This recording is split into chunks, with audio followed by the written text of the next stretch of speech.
Hello everyone, welcome to William and the Magic Box. Today on our show we are going to have Mark. Mark is from London in England in the UK. So let's see what Mark has to say. Enjoy the interview. Hey William. Hello Mark, how are you? Yeah, not too bad. Yourself? I'm very well, thanks so much. Thanks for taking the time on this evening for the interview. Thank you. Yeah, no worries. Right, Mark, so before we start the game, tell me where you're from. That's a complicated. It's not complicated. So we moved around a lot as a kid. So originally I'm from Portsmouth on the south coast of the UK, but I spent most of my childhood in Hong Kong. We had stints in the UAE and a lot of like short stints and places in between. It's London now. That's what I consider my home. So you lived in Hong Kong for a while? Yeah, I was there for 7 years, I think, in total. It's where most of my memories are. If you ask me what my hometown is, that's the answer I always give. And why Hong Kong? So my parents both moved around for work quite a lot. And when we were in primary school, my dad got headhunted. And I don't think they like to stay in one place for too long. So Hong Kong it was. Amazing, very nice. And what do you do for a living, Mark? So I'm an IT consultant, so mainly business analyst. So it's essentially just talking to people and asking stupid questions. It's not a technical role. It's very much a people and process role. It's just asking the obvious questions because common sense is an oxymoron. So yeah, never make assumptions. And what do you like the most about your job? That's a good question. I mean, for me personally, it's one that's quite varied. Each day is different. Each project is different. The common denominator is people, which means it's a roll of the dice each time. I like the problem solving aspect of it, and I like the interaction with people. You go into meetings with no set agenda, and you don't really know the answers you're going to get. And it's one of those things where I believe business, like life, is all about relationships, and relationships all about trust and communication. And this is like the perfect job for that, where you realize because every business analyst is different, and there are so many different ways to solve the same problem, and you realize how different you are when you work with other business analysts or people trying to do the same problem, and you realize, oh wow, the approaches are all super different, which is what I like about my job. Very good. Right, Mark, before we start our journey, William and the Magic Box, I would like you to tell me something interesting about yourself. Something interesting about myself. To be honest, I'm not really sure. That's all subjective, right? I can be quite a difficult person in terms of I'm quite argumentative. I like to go argue the opposite, whether I believe it or not, just to see whether someone believes it or not. And unfortunately, that's a character trait I can't switch off. I don't know whether that's interesting, but it's definitely the thing that sticks out most. For sure, it's interesting. You just stand up for your thoughts, for what you believe, and that's it. Yeah, I mean, it's one of those things. Like we've all had life experiences and things, and I found through kind of actual experiences that you kind of choose what your life's going to be. Like if you're pessimistic by nature, and I come from a long line of pessimists, you're going to have a terrible time. If you make the decision to be optimistic, which is what I've tried to do in the last few years, I very much believe that kind of life is a corridor and opportunities are doors. And when life opens a door, it's up to you to walk through it. So things like this, the invitation that came through out of nowhere, like I think past me would have gone, no, thank you. I don't know what this is, but why not? You got to walk through some doors, to get something different. I'm glad you see this way. I'm glad that you accept my invitation. And actually saying that sometimes when you, as you said about the door, sometimes when you cross that door, sometimes you can find beautiful things there and a lot of, surprises that you're not expecting. So let's open the door and let's go through it. Brilliant. Okay. Mark, so are you ready to go on a beautiful journey through your memories in life and to share your point of views? Cool. Welcome to William and the Magic Box. So I've got here.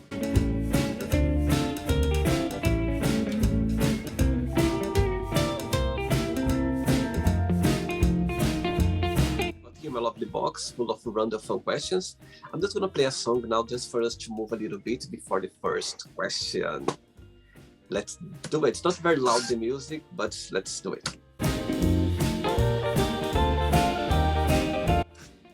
Okay, Mark, ready for the first question? Sure. Just to inform you, like through the game, if there is a question that you don't have an answer for, you don't want to answer for some reason, you don't want to talk about, I always can change, okay? It's all very friendly. Cool. First question for you is, I like this question. If you could meet yourself when you were 15 years old again, what advice would you give to yourself? I mean, I think that's a classical one, like lots of people have said in the pub, right, or thought to themselves. I think for me, I was a very, very different person. And I think it's one of those things where I had two kind of very risk-averse parents, and our environment was very small because we moved around a lot. And because of that, I think I had lots of insecurities and worries. I was a worrier as a child, and that kind of went through, like I said, I was from a long line of pessimists. And I think it took me a long time to kind of get out of my shell and realize the constraints you put on yourself are self-imposed, and that you have to believe in yourself first. It's like I've turned into quite a bit of a hippie, but it's very much a case of you have to love yourself, and if you don't love yourself, no one else is ever going to love you. No one else is going to believe in you. I don't think I embraced that until much further in my life, and especially when I was 15, I was moved to schools quite a lot and things. And it was very much a case of, what do other people think of me? Am I trying hard enough? Am I smart? Am I all these things? So I think it'd be very much a case of, the advice would be to focus on myself, that I am good enough, that the only person that I really have to make happy is myself, and that to try to understand that. I think that would put me on a different path completely. Not that I'm on the wrong path now, but I think that would have been helpful. Absolutely. I think for this age, 15, teenager, you know what I mean? Your puberty is coming, you are get to know yourself in a different way that you never seen before, a lot of insecurities around, and I totally agree with what you say. And even though, of course, you were moving a lot and changing, places, and I think that makes it even more challenge as well, because you don't find your place. When you're kind of stable, change. And I think all of us go through those moments in life. Yeah, exactly. I think no matter what happens, everything is going to be okay. And at that age, we're told to narrow down, what do you want to be when you grow up? What's the job? What subjects are you selecting at school? All those things. The decisions you make now decide what university you do. Your university decides what job decides what life. And I think, like for me, it would have been like, don't worry, like things will fall into place. Things will always change in life. And, you learn to deal with change. It's the only constant. Absolutely. Next question. Let's do it. Next question for you, Mark, is where is the most exotic place have you ever been? Okay, most exotic place that I've ever been. I mean, when I think exotic, I think of like tropical islands. And so straight away, I think like as kids, like we were quite spoiled. We were quite affluent for a while, and during that period of time, my parents liked to go on holiday, and then I remember going to Hawaii as a kid, and like for me, that's like golden sands, like very nice. I mean, my mother's from the Philippines. I'm half Filipino, and we spent a lot of summers there, but we never saw the tropical side of things. We only ever saw, like, my mum's from a very poor ghetto part of the world. And that's all we ever saw. So I never thought of that. But like, I still to this day, when you think of like lush tropical beaches, is Hawaii. And like, I should go back there again sometime. Oh, I feel like going to the sun now. Next question. Let's do Mark. Before the next one, when I was checking your profile on Instagram, and there was a phrase saying, if you'd like to have a picture, just DM or send me a message, a picture together. Tell me a little bit about this. Is a project or something that you are working on, or is just something random? Yeah, I mean, it's something I'd like to get into. So I really like photography. It's turned into a hobby, especially over kind of lockdown, and I was never really into it previously. And I don't even own a camera. I just do everything on my phone. I don't know whether it's that obvious or not, but when we were kids, my mother always had a camera, and she'd take picture after picture. It'd be the same picture 100 times. It would be us in front of church in our Sunday best, in the same poses, and every occasion would be the same thing. And I remember something my dad struck me with, saying that, you want to capture moments. You want people to not know that they're having their picture taken. My friends will definitely tell you that they get annoyed with me because I constantly have my camera out during a night out. I'll be taking pictures and I'm not looking, I'm just taking it over ego. And I have lots of very candid pictures. Most of them aren't on my Instagram, but I really like that. And the kind of photography is one of those mediums where, it really can be a moment in time. You can tell a story. It's not necessarily the truth, right? Which is why lots of things are staged and you have lots of propaganda and all those kind of things, but there's something like kind of romantic in that. It's a snapshot in time. When my father passed away, I remember going to my auntie's house and looking through old pictures, and he had a completely different life. We were his second family, his earlier life when he was my age now, and looking through them going, wow, I'm glad that these memories are here. And it kind of made me think at that time, I want to take as many pictures now as possible, so that, people going back in their family tree, oh, look, I've got this shoebox full of pictures of your Uncle Mark or whatever.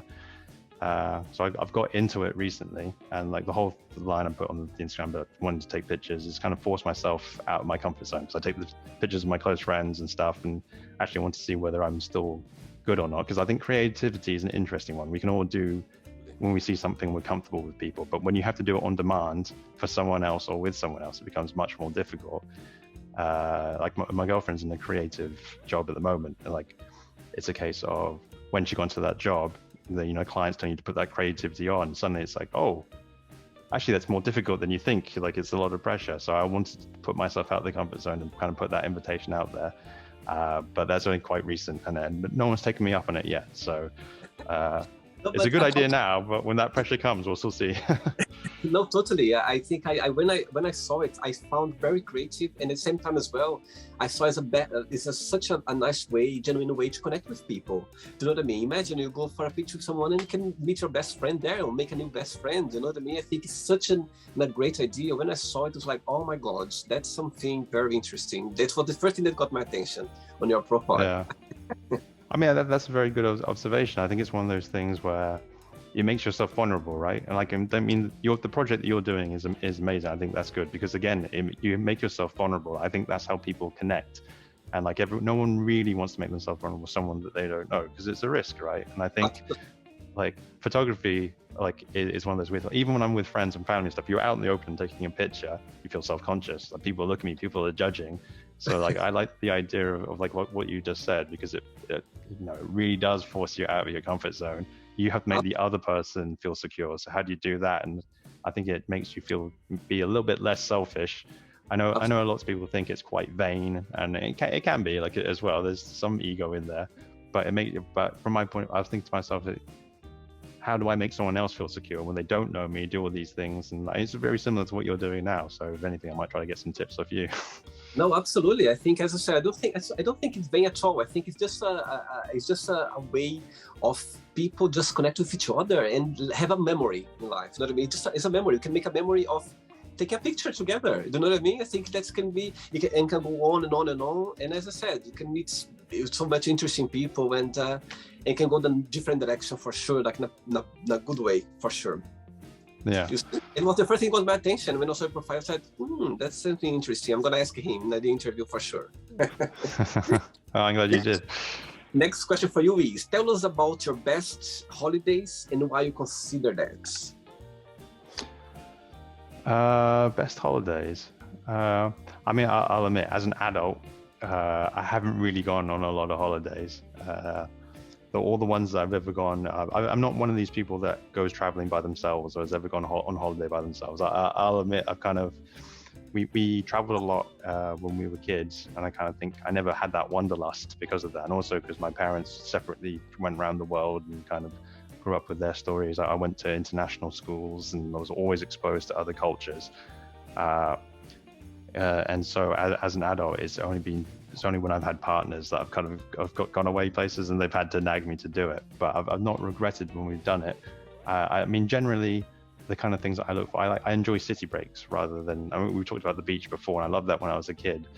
But now that kind of time is a bit more valuable to me. It's a bit scarce. Getting away from work, I really want to enjoy it. What I find that I really enjoy are those kind of city breaks in those European cities. I like I like to do a little bit of planning. I like to go like through like tourist guide books and things, find things that I find interesting, and I start everything in Google, like in Google Maps. And then it's kind of a case of like, where am I going to be? And then just have a loose plan. If it rains, I want to go these things undercover. If I'm in this part of town, these are the things I can head towards. But I like the happy accidents when you find galleries, when you find different cafes and things. I find that, I think the universe again opens doors for you. I think it's one of those things when you're in that mindset of relaxing and being open to things, random people start talking to you, you learn about things, you get invited to stuff. I think on that note, like the best holiday I've really enjoyed, like a weekend away, was in Berlin. I remember at the time being absolutely freezing, going to see the Berlin Wall, and like going, right, I've not packed right for this. I didn't realize how cold it could get in Germany, and walking into a shop and just buying a hoodie, and like the guy behind the till had like this massive ginger afro, and I'm just looking at that thinking, what's that like? And then I think the following day I was completely on the other side of Berlin. I walked into a shop and I saw the same guy. I remember just like pointing at him and go, I saw you yesterday. He goes, yeah, I sold you a hoodie, didn't I? Just getting in a chat with him, and he invited me to a New Year's party. Like it was the next day, and there were loads of like little things like that. And it's like those are the kind of, I think that's my favorite holiday, because there were so many instances of just kind of putting my guard down, just being prepared to talk to strangers, have a good time, enjoy things, and you kind of get the reward for that. Absolutely, totally agree with you as well. And sometimes doing those trips, there's so many surprises that you can meet and you can find, and it's that's what makes the memories, like holidays memories, for sure. Next question, Mark.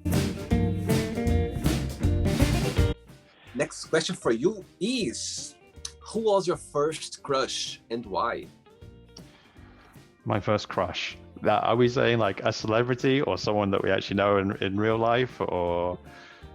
Just because you said that, one each, one celebrity and one that you real life. Okay.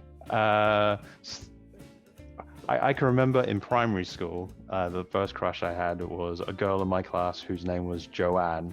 And I remember being infatuated with her for like 2 years. And because of that, never really talking to her because of like being very shy and like not knowing how to deal with that when you're that young. Why? I don't really remember. I barely even remember what her face was. I can still remember her name. I can still remember like wanting to be in the same area and then doing nothing about it, or not even understanding those feelings. And in terms of celebrity crush, I'm sure it'd be like whatever TV show I was watching. I can remember, I think I was a teenager when Fast and the Furious came out, and Jordana Brewster, who's like Vin Diesel's sister. I don't remember seeing her in any other films, but I remember constantly looking her up and still knowing her name to this day. Again, I can't really picture her face, but. Good one, very good. I think those crushes always is hidden in our mind, for sure. Never forget those. Yeah, I mean, you still want to have crushes, right? You don't want to think that, oh, I'm not going to have another one. You want to get a little infatuated every now and again. Next question. Mark, before the next question, tell me, in your opinion, what's the best part of living in London and what's the most challenging part? Sorry, oops. That's my dog. Okay. I think that the best part of living in London is it's one of those cities. I think there's only a few cities in the world that really attracts people in. And I think in life, like attracts like, and the majority of people never leave their hometown. I'm not saying that as a criticism. It's just most people, stick where they are. They don't do any changes. Like many ways, we're told like life's a video game, right? And you do things, milestones in order, no matter what. You start off, you work hard as a kid, you go to school, like we said before, get a good job, you find someone, you buy a dog, a house, all those things. And I think people that kind of break away from that are the ones that are willing to take a risk. And I think London is one of those places, especially in Europe, that just sucks creative people in, like people that want to take a risk, people that want something different. And if I was staying in my hometown in Portsmouth, it's a very small world. Like I know most people. Like I walk down the street, it'll probably be 20 minutes before I bump into someone that I know or have a story about, or along those lines. It's very hard to find yourself. I know that sounds cliche, but like for me, I left Portsmouth like 5 years ago. this time round. And at the time, I just got divorced, and I kind of lost my set of friends, and I was trying to asking questions. Well, what do I want to do? What are my hobbies? And finding myself again, because when you've been in a long-term relationship, like there's a lot of compromise. You have to work out what you are. And I found that moving to London was the perfect opportunity to work out. Okay, I'm starting afresh. But then I found so many people are the same. It's a very transient. It's a very transient place. Yeah. And so even in the 5 years I've been here, I've probably had 3 sets of friends that have come and gone entirely. Absolutely. And like I changed jobs quite a lot, so you're always meeting new people. But in that way, London is the best place in the world, because you're constantly being introduced to new ideas. If I want to go to see a play, I don't have to save up and go at the weekend. I can go today. I can go right now. Like, there's so many galleries as well. There's so much architecture, and there's so much history on like every street. Like, I love like going on YouTube and like getting all the weird tours and things, like all the pubs. You find out the history. Like, I looked at like the 10 oldest pubs in London, which is obviously disputed but whether they are or not.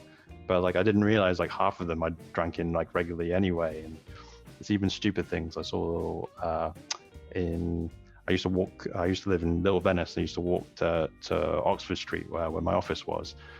Because I'd walk through the back streets of Marylebone, and then I got bored. So I looked them up on Wikipedia and then realized that in My Fair Lady, that song, I've often walked down the street before, pavement always stayed beneath my feet before, and that street is a street I used to walk on. Like, and you realize how much history and how many other people have walked on that same street. I know it's probably the same in every city, but London seems to have more of that than anywhere else. Totally agree. Right, next question for you is, what's something not many people know about you? Something not a lot of people know about me. You see, like, I am a bit of a chatterbox, but people do know that about me. That makes me think of that Johari's window of, the 4-panel matrix with, the things that you know about yourself, things that people know about you that you don't, all that.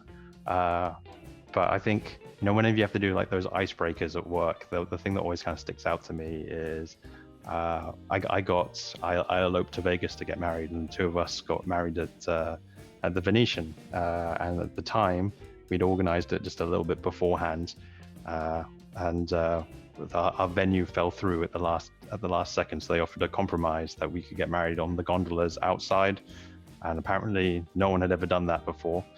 Wow. So we were the first people who got to get married on the gondolas outside the Venetian in Las Vegas. My God, that's very interesting, for sure. Amazing, Yeah. Amazing. Next question, Mark. Right, next question is, what is the silliest thing have you ever posted online on social media? I think it would probably be something stupid when we were at uni. I can remember in the first year when we were all living in university halls. I was staying at my girlfriend's at the time, and they lived in a flat of 4 people. So it was 4 rooms altogether, and one of the housemates made the mistake of not locking his door. Obviously, we've come home pretty drunk. We've realized Luke's left his door open. It's like, well, what can we do? And then at the time, everyone they had to throw out their old newspapers on the windowsill, and the cleaner would come pick it up and they go out there. So we went through and I think there were like 500 rooms in this building. We went off and got stacks and stacks, and we literally filled his room with newspaper past head height, waiting for him to come in, and we could hear him come in. And then we all hid in our rooms, locked the door, and we heard him come in. We heard him say something in his Welsh accent, and then you could hear him. We opened the door. You can hear that, what's happening, and then expletives that I'm not going to reply. And then we just heard a collapse, and we opened the door, went to see what happened, and he'd just fallen drunk straight into the room, and all you could see was his feet hanging out. So we all took pictures and we all put that on social media. And I think that was the first year of Facebook. That was pretty much like the first pictures we all put on Facebook. I think all of us will have those moments, isn't it? When you put there, you go like, oh my God, that's so silly. Why did I put that online? Yeah. Next one, Mark. for the next question, tell me, and what's the most challenging part of your job? I think so. The big part of my job is, so it's all around kind of change management, and so it falls under the kind of the requirements domain and like defining success. But it's a role that goes through all the different types of stakeholders, and it's managing a project from start to end. And the main thing is I go around asking people, what do they want? And you soon realize as a business analyst, there's a big difference between wants and needs. And it's the same thing in life. People tell you what they want, you know, like especially like relationship problems, all this kind of stuff. I want someone who'll do this for me. I want to feel this way. But really, you have to understand, well, what's the problem you're trying to face first of all, so that we can work out what do you need. What's the actual cause? Are we addressing a symptom, or are we addressing the problem itself? Because most of the time people will look at something, they'll put their spin, their perspective on it, and they try to get you to automate a workaround. And you have to listen to people, and that's part of the art of kind of relationships, is people need to feel heard, they need to express themselves, but you need to be able to look through that layer and really understand, well, what's actually happening. Because it's questions of perspective. Like, we're sure what we see is right, but at the same time, if you look at it from a different point of view, you're still right, but you might be wrong, and you just don't know it because you've not gone all around the circle and seen what's in the middle. You just see from your view, and it's my job not to take that person at face value. You really do have to kind of go under the surface and try to work out who are all the people affected. Do they all have the same point of view? What is the problem? How do we solve it? And then come back and kind of address and agree all those things, because there's a lot of frustration, and frustration comes from unaligned expectations. And it's that job of just talking to people, talking things through, and getting people to come to consensus, which is the most difficult part, because people are very passionate. You see that in politics. You see that, people, the vaxxers, anti-vaxxers, all these things. It's like, okay, and my job really isn't to tell them what the right answer is, even if I think I know what it is. It's trying to get people to, trying to lead people to come to the conclusion that I want, and to also agree what the problem is and how we measure success, what the answer is. Very good. Next one is, how do you make friends?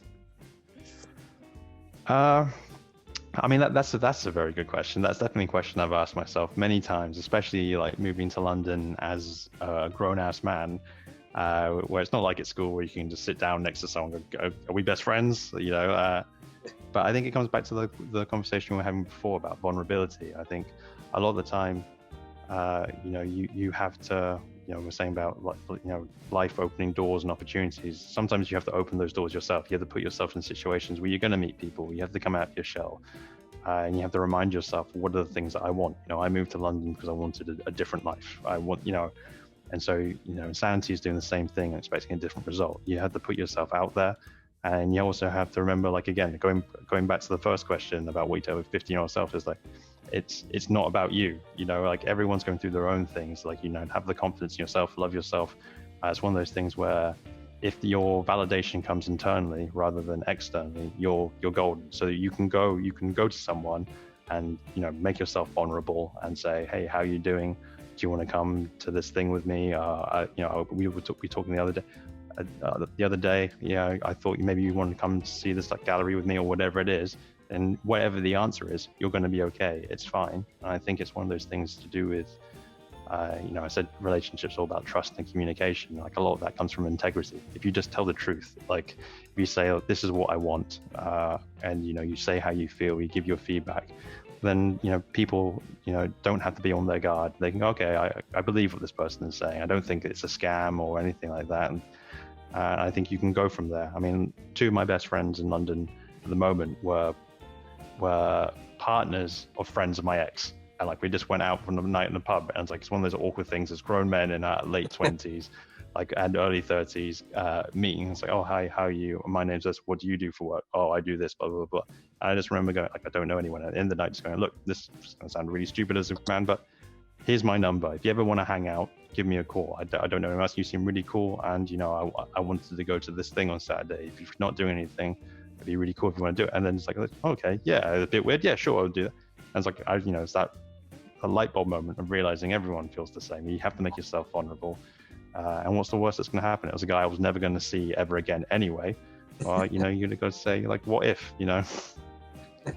Absolutely. 3 questions left for you. Let's do it, Mark. Right. Next question for you is, what makes you the saddest? What makes me the saddest? I mean, I often get sad. I don't necessarily think that's a bad thing. I think there is like a small pleasure in being sad. Mm-hmm. But generally it's things where I feel like there's nothing I can do about it. Like I love animals. Like it used to be one of those things where you know, you see those videos about, you know, the dog meat festival in China and all that kind of stuff, and like, you know, it's hard not to feel empathy when you see those. So it's like, what context do they think is happening here? You know, why would someone, and again, everyone has different views, and like I seeing things from my perspective, I don't know culturally what other things are doing, but I can't help but think of my dog growing up, or the dog that lives in the house here now with me, like and it's one of those things where I think, well, that makes me entirely sad. It makes me sad when people can't have the same level of empathy, when they can't put like other people's feelings first, and like maybe that's, you know, comes from being coming from a very empathetic family and all those kind of things, but like that makes me sad. Like generally, like, you know, stories of helping people out, I can be quite cold-hearted. I'll admit that. But like for animals, they can't do anything, and it's not their fault, and I don't think they can even understand what's happening. So that makes me sad. Totally agree. I think when I see those videos or situations where animals, if they're so vulnerable, you know, they give so much love, and people, they are still able to hurt them somehow. I think it's really sad to see those. It touched my heart as well. For me, as you said, sometimes doing that to people, you see how, okay, kind of, you know what I mean, can deal with. But animals, it's something that, it can be something that makes me really, really sad, or even sometimes angry when I see the things. And some people out there, they still do that. So anyway, sometimes it's part of the journey. Yeah. 2 questions. Can I see your dog? Yeah, I was gonna say, right on cue, she knew you were talking about her. Oh my Lord, that's so beautiful. That's just Tama.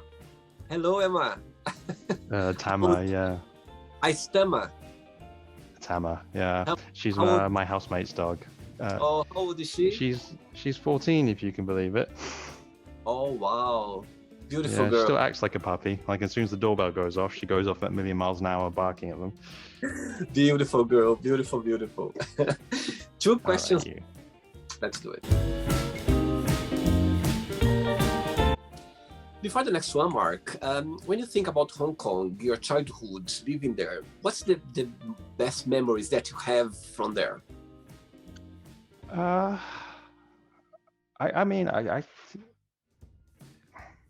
I think the fact that it was such a dynamic place, everything changed all the time. I went to a school that we had 35 kids in my class. We had 17 different nationalities. Wow. Every semester, you have 5 or 6 kids leave because we're all the same background. We're all the children of expats, and they're replaced by another 5 or 6 kids. So if you're in the same class for 3 years, the entire class has changed, like pretty much, which means you have to be really open, because you know you're all going to move. We all did it. We all had to go to different schools. We all know it's going to happen. You come in and you experience everyone else's cultures. There's loads of different languages. You're all sharing like food and things, but it makes you really open. It makes you realize, like, a new kid comes in, you know, you go, well, where do you live? Oh, okay, so and so lives near there. You go speak to them. Or I live near there. Do you want to hang out of mine? And you become fast friends really, really quickly. I think a lot of that kind of shaped me.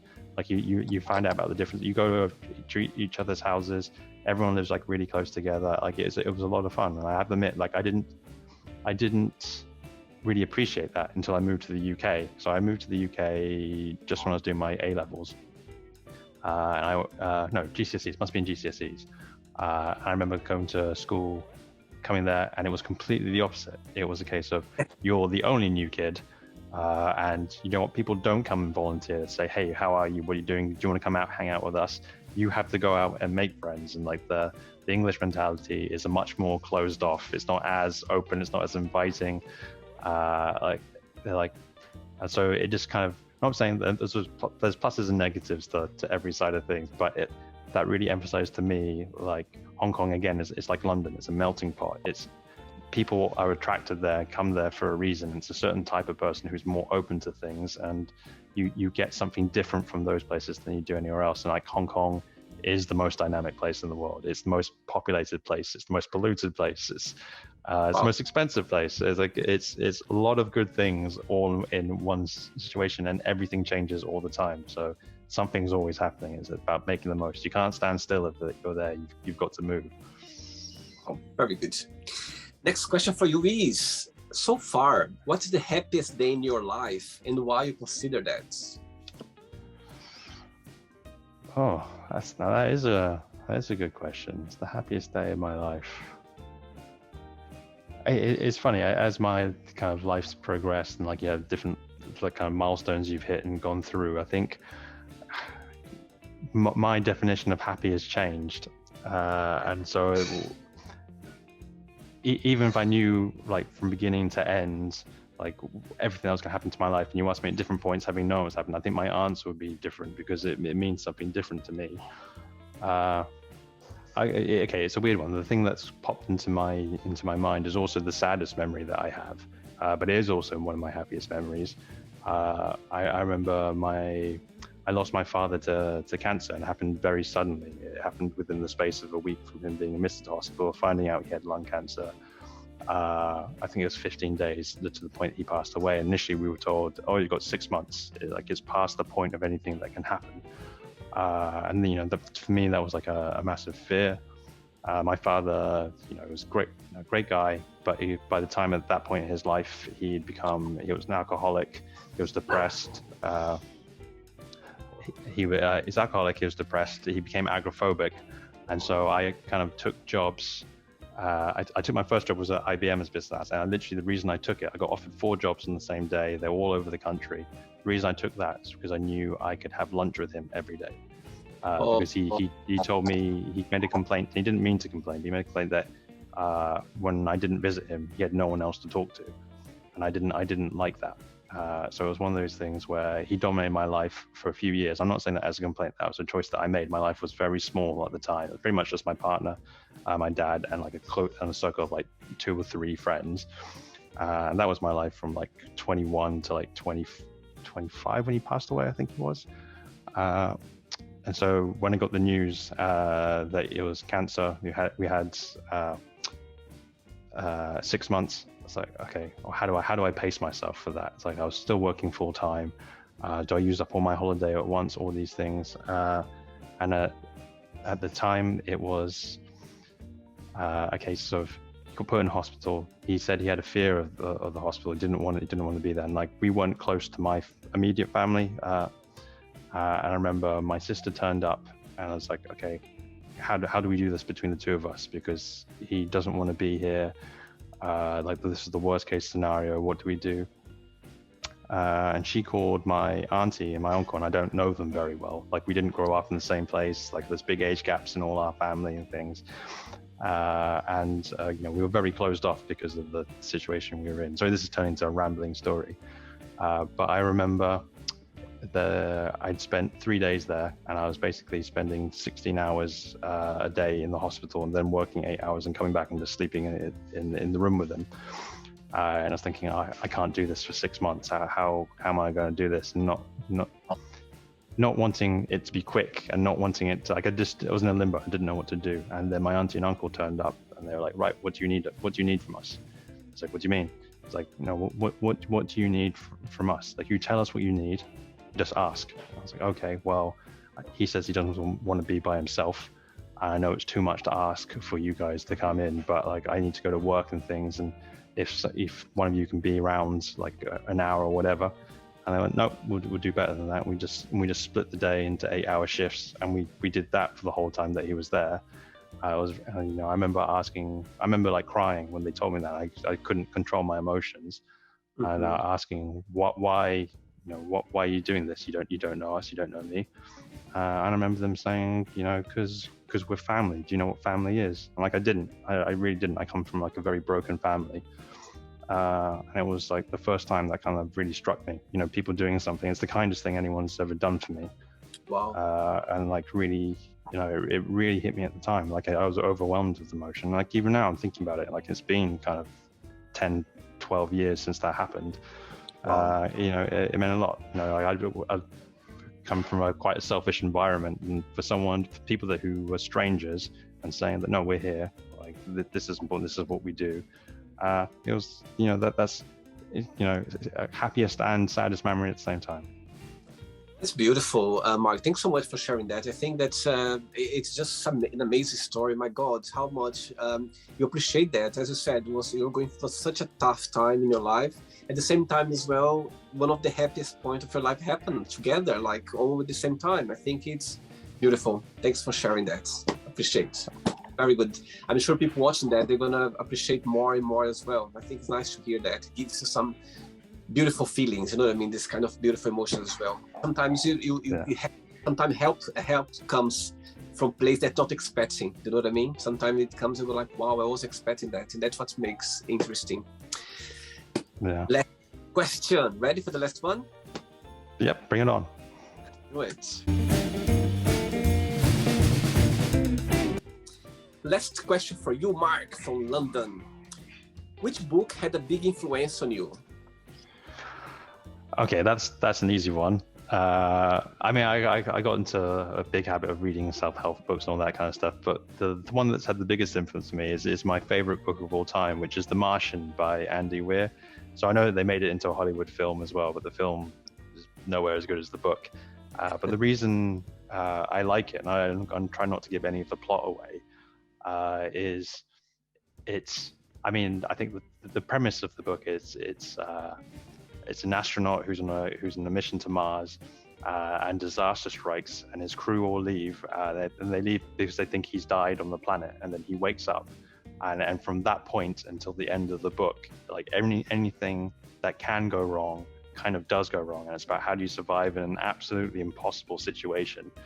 And it's what I love about it is that the book is, even though it's a dire situation, it's relentlessly optimistic, and it's the fact that this man he's incredibly resourceful, he's incredibly smart, and he has good humor throughout it. And it's literally a case of, I think it's a good framework for life. It's not, no matter what the problem is, deal with what's in front of you. Like, oh, how am I going to last 4 years before another spacecraft can come when I've only got 28 days worth of food? It's like, okay, well, worry about that later on. Let's get through. How do I get through the next hour? How do I get the oxygen to my suit and get to the thing? And it's literally, whatever the problem is, you break it down to small pieces. Well, what is possible? And anything is possible with enough time and money and thought. And so what would you do if you take some of those things away? And it's literally break things down to smaller pieces, deal with what's there, don't take things too seriously. Life can end at any point, and enjoy the small victories. I'm trying to do it without giving away any of the plot, but I love it because it's just someone who's really smart and they just rely on themselves. They back themselves in each situation and just constantly laugh through it. I think that's the approach you should take to life. Amazing. I watched the movie and I really liked it. Matt Damon, wasn't it? Matt Damon. I think he played. It was, yeah. Yeah, I loved it. I remember watching. Now you're saying, I remember all the pictures came to my mind for sure. I love the movie. Yeah. Right, not the end yet. Okay, let's play now the word association game. I'm going to give away some words and you just tell one word that comes to your mind. Quick thinking. Okay? Okay. Family. Love. Money. Safety. How about love? Fulfillment. One word for life. Potential. One word for sex. Yes. Politics. Argument. Religion.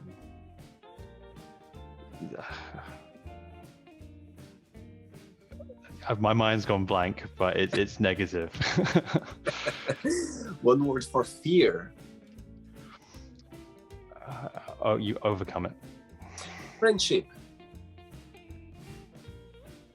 I just think of a smile. Okay. Desire.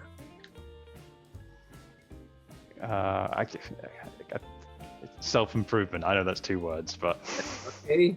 One word for regrets. forgiveness, Success. happiness, Wish. happiness, And one word for happiness. trying, Good. One word for Hong Kong. busy, And the last one now, London. home. Very good. Let's pretend now I'm going to meet your best friend for a coffee, and I'm going to ask your best friend. Define Mark in one positive word and one negative word only. What he would say or she. I mean, that's very subjective. I think it would depend on the day. I mean, I think the positive side is I think they said that I was caring, that I was empathetic, that I try my best not to let other people down. But on the negative side of the same coin is I can lose like the goal. It's because I go into the detail, break things smaller. Sometimes I go too much into that, and it can be a case of I'm thinking too much from my perspective and projecting my own feelings and goals on that person rather than, again, like going back to what I was saying about wants and needs. I'm thinking about what my wants and needs are if I was the same way rather than their perspective. I think I spend a lot of time in my own head. And I think that has led to conflict and those things. I think that's just something that they would say. Very good. Let's play now Mark in the magic box, and you can ask me a question. I got to see some moves in the end. Good. You can ask me a question now, Mark. Yeah, okay. If you were to find out that you had 24 hours to live, in 23 hours from now, where would you be and who would you be with? Oh my God, such a good question. My goodness, you put me in the spot. Okay, I would find a way to fly very fast to Brazil to spend half of these 23 hours with my mom. And the most I could with my family back in Brazil, but I would focus most on my mom, like to be by my side and visiting everyone else. After that, I would take another very fast flight to Canada to spend time with my godson, who I just met over Christmas now. I came back from Canada 5 days ago, last week, and I just met him. He's 2 years old now, and was one of the best Christmas I ever had in my life. And be around a 2 years old like child, you have no idea how much was the joy and how much I enjoyed as well.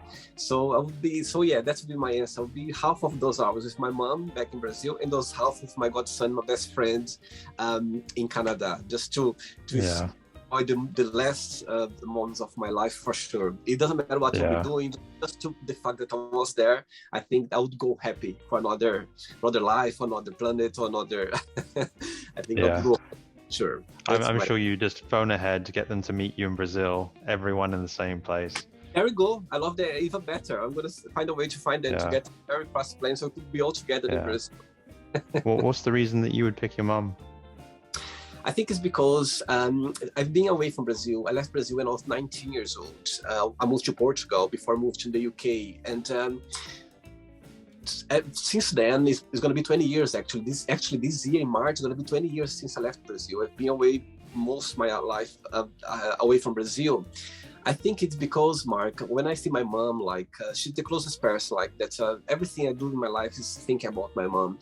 And I think that since I've left Brazil, when I talk to her, I can see that sometimes I love being in London. I think London is home for me now. I love being away, but at the same time as well, when I talk to my mom, I just go think, oh my God, I'm not spending that much time with her. You know what I mean? I'm not spending so much time, and of course she's getting older. And it's sometimes when I talk to her, it's like, oh, I wish I could spend more time with you.